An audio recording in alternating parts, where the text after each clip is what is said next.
যোৱাকালি ৰাতি মই সখীহঁতৰ ঘৰতে থাকি দিলোঁ, কাৰণ যোৱাকালি ৰাতি প্ৰগ্ৰাম কৰি অহালে বহুত দেৰি হৈছিল। আৰু ৰাতিপুৱাই দুয়োটাই উঠি সুন্দৰকৈ একাপ চাহ খাই লৈ মই ঘৰলৈ বুলি উভতিলোঁ। আৰু ঘৰলৈ বুলি আহি থাকোঁতে বাটত এখন মেলা দেখিলোঁ, আৰু মেলাখন দেখোঁতে মনত পৰিলে আজি আমাক ৰিলেটিভ এঘৰত নিমন্ত্ৰণ আছিল, মানে তাতো আজি হেনো মেলা আছে।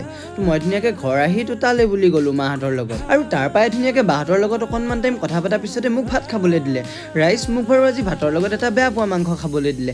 কি মাংস হ'ব পাৰে বাৰু গাইজ, যোনটো খাবলৈ মোৰ জিভা পানী পৰি থাকে? তোমালোকে কমেণ্ট কৰি জনাবাচোন। আৰু ভাতকেইটা খাই হোৱাৰ পিছতে মোৰ ইমাৰ্জেঞ্চিকৈ মৰিগাঁও যাব লগা হোৱাত দেউতাই মোক গৈ চাৰিআলিত নমালে, আৰু চাৰিআলিৰ পৰা মই লগৰটোক ফোন কৰি মাতি দিলোঁ। সি মোক ঘৰলৈ বুলি লৈ আহিলে, আৰু ঘৰ পাই মই ধুনীয়াকৈ মৰিগাঁও যাব ওলালোঁ, কাৰণ আজি হেনো আমাৰ বিহু টিমৰ লগৰখিনিয়ে গোটেইখিনিয়ে মানে বিহু টিমৰে ঘৰে ঘৰে অকণমান বিহু মাৰি ফূৰ্তি কৰিব। সেয়েহে মই আজি মৰিগাঁৱলৈ বুলি গ'লোঁ।